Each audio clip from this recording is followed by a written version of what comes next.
Well, the countdown is pretty much over, yes. The 5-day Royal Ascot meeting is upon us, and we at Unibet are here today at Richard Hannon's stable to get the lowdown on his string that he's assembled for the best week in racing. And his string could be spearheaded by this chap. It is, of course, Rosallion, and he bids to emulate the likes of Packer Boy and Canford Cliffs, who came home in front in the Queen Anne Stakes, the opening race on the opening day on the Tuesday. The big question is, can he continue the great run of form for the stable? Let's find out.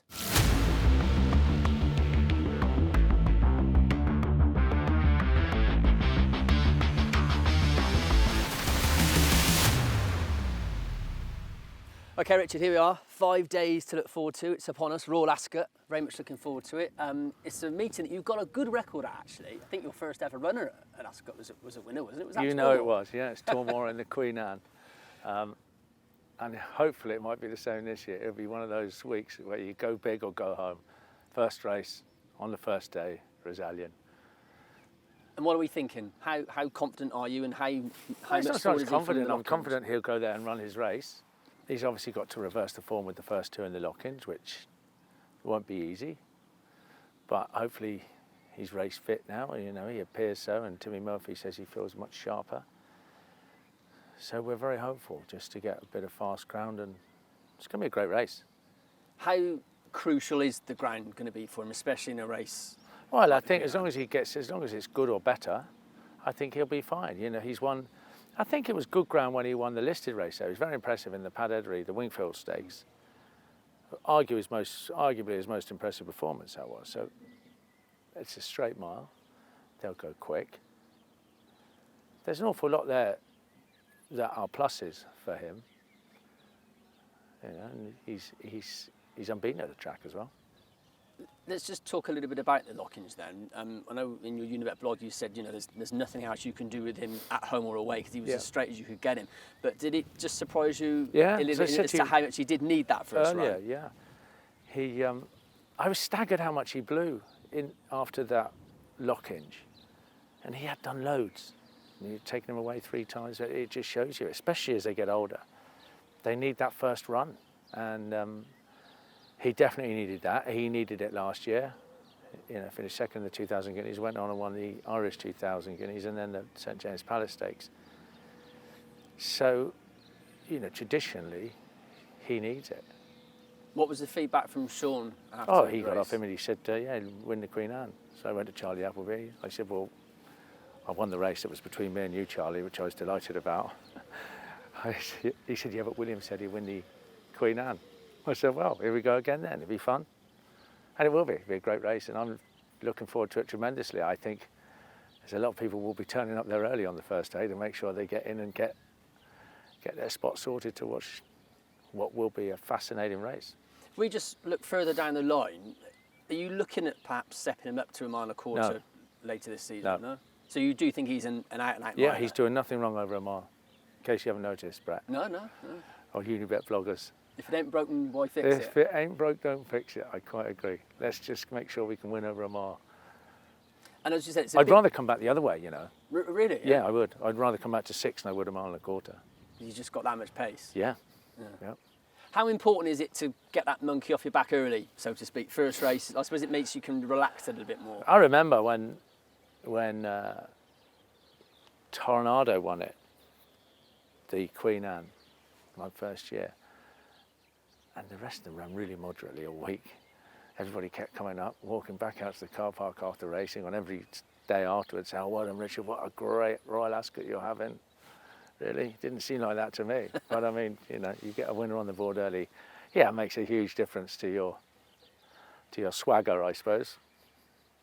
We're sticking with the 4-year-olds. Haatem, what's the plan going forward? Yeah, well, a lot of people might think it's been a bit disappointing so far. But the race didn't really suit him in France. And the winner had the run of the race, and we tried to quicken past horses that were already quickening, and that's hard. James, rightly so, as much as it pains me to say this, but there's no point going to the Queen Anne because he's not running well enough at the moment. And I admire someone that tells it like that. You know, what we need is the truth. It helps everybody. And let's step him up to a mile and a quarter in the Wolverton, the listed race, and see how we get on. He's a gentleman. He'll settle no problem, and it looks like he doesn't have the zip for a mile nowadays. So let's go a mile and a quarter, and if he gets a trip, he'll be a very hard horse to beat. And that's good, as you just sort of hit the nail on the head. That's a good thing about him. He's a very relaxed horse, so you can try different things. He's very economical, yeah. Yeah. And if he has a chance of getting a mile and a quarter, he will give it to himself, if you know what I mean, by the way he behaves in races. Okay, let's concentrate on the 2-year-olds, because obviously this is a division that you do tend to do well at throughout the season, especially at the Royal Meeting. Ballistic Missile, impressive winner on debut at York. Is the commentary for him? Yeah, Ballistic Missile. He won over 5 at York and showed he had enough speed, but I think he will get 6. But he's also proved that he's fast enough for 5, so both races are an option.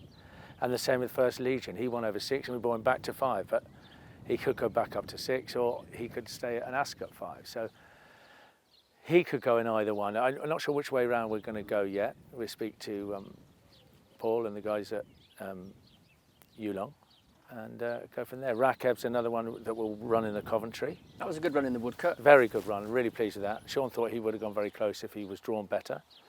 Yeah, he didn't handle the track fantastically either, but one thing I worried about was him behaving himself mentally.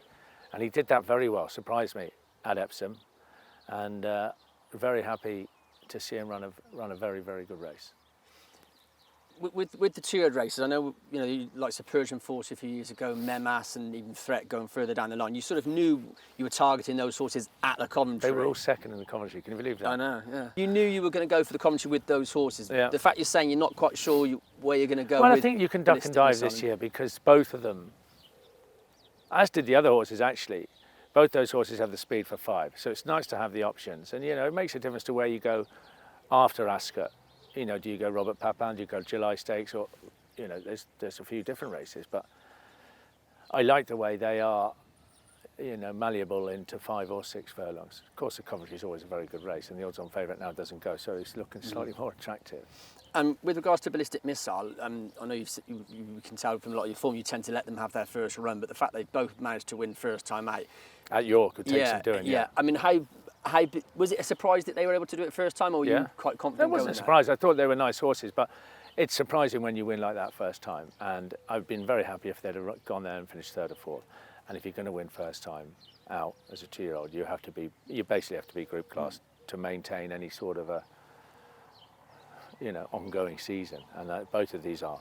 And you'd expect Ballistic Missile to improve again? Yeah. That first run. Yeah, he was very big. Yeah. I really thought he would blow up, but in fairness, he was running right through the line, which is a sign of a good one. Both of them are very like their daddy, Baymas, he was like that, very relaxed and kind of held on to his weight, and he had a good constitution. What were your thoughts on First Legion in the National at Sandown? I was disappointed he didn't win. He always looked to me like he was going to win. Don't want to take any away from the winner. She's a very good filly. But was there a faster strip up the rail? I don't know. But it seems a little of an anomaly that, they were 50 to 1 and 25 to 1 up the rail and they were 1st and 3rd. I thought our fella, he slightly jumped that path on the sprint track at Sandown. Am I making excuses? I hope not, and I hope that he will show me that at Royal Ascot. Okay, let's look at the fillies then, the 2-year-old fillies. The first of those is, of course, Harry's Girl, who amazingly got beaten at York last time. I thought she'd gone there and she'd won the race, and I thought, oh, lovely.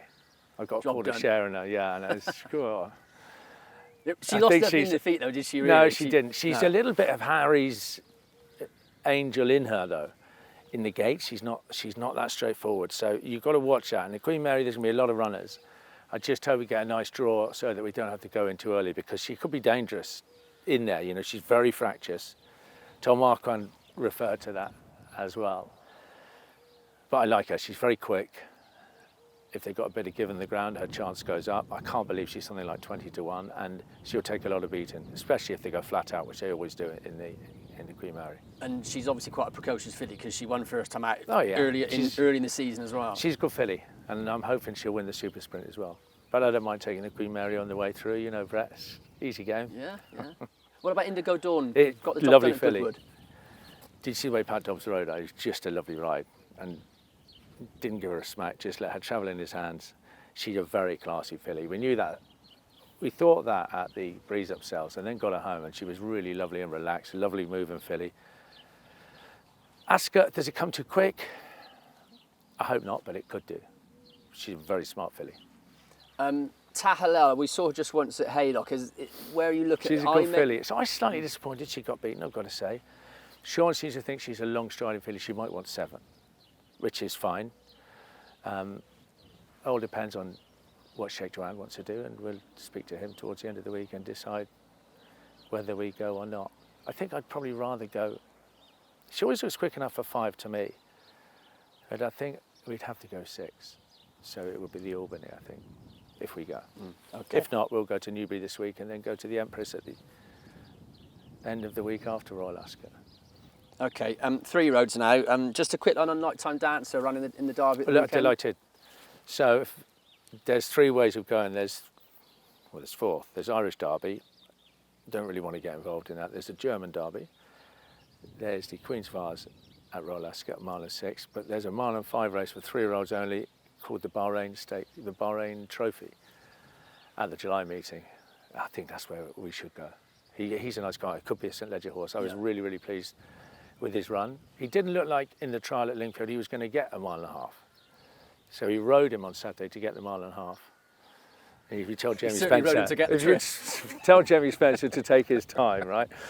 You think to yourself, I might have overclubbed this. Anyway, he gave him a lovely ride and sat him out. The horse was just having a lovely time. All of a sudden, he started enjoying himself. The 2 of them did, and going past the line, he's full of running. So I couldn't be more pleased. I do wish, in hindsight, we'd ridden him like he got the trip, but we went there to find out. We found out. We've had a good gauge of where we are, and we're very happy. Just seen Arctic Grey this morning, and he looks a bit. He's tank, isn't he? He is a real big, strong-looking horse. Won at Goodwood last time. What do you think of his mark of 91 for the Britannia? I think he won very well last time. Travelled great, and he's the sort of horse who'll run very well in the Britannia. You know, he's a very nice horse to look forward to this year and next. We didn't run him last season, so he was very heavy and lazy too. But when he gets to the track, God, he's a different horse. And I was delighted with the way he won, and I think he'll go very close at a very good price, I think, in the Britannia. I'd say he'll be, 20 to 1. He'd have a good chance. What's the plan for best rate? Might we see this one at Best rate might get in the Britannia. Have a feeling he won't, but if he doesn't, we'll just have to shop around some other big handicaps. Nice horse, him, but a little bit fragile mentally, and he showed that last time at Goodwood in the gates, and it's a shame because it was a nice big pot if he'd won it. But he'll win races during the year, but picking which one it is very hard. Cirque, a real quick filly. Is there anything for her? There is. She's in the Wokingham, and I'm going to put her in the Buckingham Palace. But I wouldn't mind going. It's weird. I walked out after the race with Ruby Walsh, and we watched a race together. I told him which one was mine, and he said, you know what, you might want to drop her back to 5. He said, rather than her arriving like that all the time, do that to her, and it'll probably, you'll see a different filly. And I actually think it's a very good idea. I'm really annoyed it was his idea and not mine. Everybody apart from the Unibet followers will know it's his idea, but I'm going to say it's mine. Okay. So 5 furlongs for her then? Well, maybe, yeah. Let's look at a few of the older horses who've been here we know a bit about.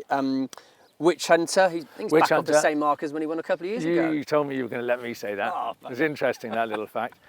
Do you know what? He ran a much... What mark is it, though? 103, because you told me that. All right. He ran a very good race last time at Chester, much better than it looked. It's not a track that he likes, but the owners live locally, and they were on holidays, so I didn't actually need to do it, but it does him a lot of good to go there and have a run. And he always comes into Ascot in similar form. It looks like he's slightly losing his way, but he's not at all. If you watch his races closely, he loves Ascot, and he'll run a massive race. If you want to back a horse at a big price at Royal Ascot, he's your man. There's not much you can add to the form for Mum's Tipple, but will we like to see him go to the meeting as well? I mean, obviously won at York early on this year. I doubt it. It'd be lovely. I just get the impression he's going to refuse to race one day, or refuse to go in the gates. It's coming. You know, but he loves his racing, and he bolted up the other day, and he never got in the race because he decided to give them a head start at Chepstow the other night, which I'm sure will annoy a lot of punters because they'd have backed him, he was favourite. But I mean, that's the sort of horse he is. You know, he's an old codger, and he kind of does what he wants. He gets away with it. We have people come down to the yard here, if there's any like owners groups that come down, they walk straight past Rosallion, Persica, Haatem, straight to Mum's Tipple. I know that one. They love him. He's got such a following, and they all love him. But I would say there's a few after Saturday night that have probably fallen out of love, but hopefully not. He's certainly got distinctive looks, hasn't he? A Ram Ram is a horse who is progressing and coming on really nicely. He's unlucky to be second 4 times early on in the year. Ryan rode him at Newbury and he said he's a group horse.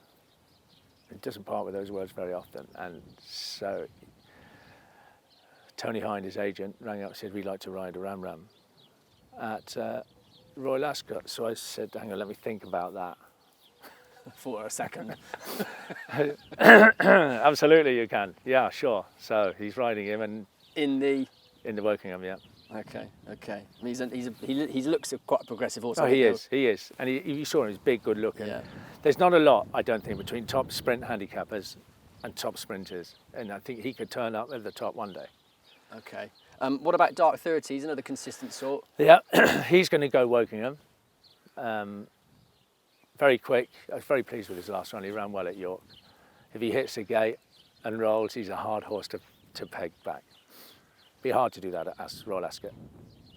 What about Classic? Hunt Cup for him? Yeah, he's a really talented horse, and that sort of race might just suit him. I'm telling you, he will turn up and win a big one one day. God knows when it is, because when you think it's coming, it doesn't. And when you think, he's not going to do that anymore in his life, he'll go and look like it's a video game and nearly get there. And one day he's going to get there and he will win a big one, and a lot of prize money. And my God, Julie Wood deserves it because she has stuck by. She's been an extremely loyal soldier to him and me, actually. So she has. And we saw Great Bedwin at the weekend at he doesn't like soft ground. So might he go to Ascot if the ground's a bit quicker? Copper horse handicap, you told me, 1.6 miles. Yeah, perfect. Yeah, he could well do. Okay. But it's rare for you to have these sort of staying horses, and you've got quite. Yes, you've got they're quite nice. They're quite ones. useful. Yeah. I got another horse coming through called Stem as well, and he might stay. He's by Calix, as I showed you this morning. I think he's pretty useful. So Stem's not going to go to the Royal Meeting. But he's not going to go to the Royal Meeting, but he'll end up there next year. Yeah. Really? Yeah. Well, let's work back from the King George. Okay. I know that's not the Royal Meeting, right? But let's just one It's step Ascot, at a time. Yeah, you're right. It is Ascot. And when he comes out, hopefully you'll know about it. And before we conclude, we should just get a line on Persico, who of course won the Diomed at the weekend. Yeah. How's he? Brilliant. Come out of it well? Yeah, he loves that track. He loves that ground. And the owners. Has anyone told them that it wasn't the Derby yet? Because I don't think they know. They were jumping up and down and they were delighted. And is all there their families were possibly at Ascot, or would it come a bit too soon? Ascot. Yeah. Anything for him? Or no, we were thinking about them. Get this, the 1.25 miles on their first day listed race. But I think that was probably out of the way now, and we'll look to bigger things. As the year goes on, I'd love to see him in the Champion Stakes again. We've got to look at the back end of the year because he loves that ground. People who are watching this are obviously going to want to know what's going to be the Hannon's sort of best bet of the week. If we try and take out Rosallion, Yep. Anything else that you sort of, if you've got a free tenner, you'd like to put it on? Anything else apart from the ones we've discussed? Well, all what we've discussed. That would Apart imply from the that you ones haven't done your discussed homework. Yeah. But, No, that apart from the ones we discussed, it'd be even better because that's something I've we got a haven't very heard about. nice filly going to go to Salisbury on Sunday called, what is she called? Orion's Belt. She could be quite smart. And we're deliberately avoiding Ascot. And a nice filly as well called Dreamer, Light Dreamer. Nice filly by Lucky Vega. I've got a lot of nice 2-year-olds to run yet, I hope. What's the best 2-year-old you're going to take to the Royal Meeting? I think it's probably Ballistic Missile or First Legion. But you've got to think you're a certainty at Royal Ascot, and then you might be fourth. It's going there with nice horses. Those days are kind of over. They've got to be very good. Everyone says, "Oh, it's not strong Coventry." They say that every year. I'm not saying they've said it this year. It's like the Derby. It's always won by a champion. Both of those races, even though you going in there, you don't know a lot about them, but you look back over the years.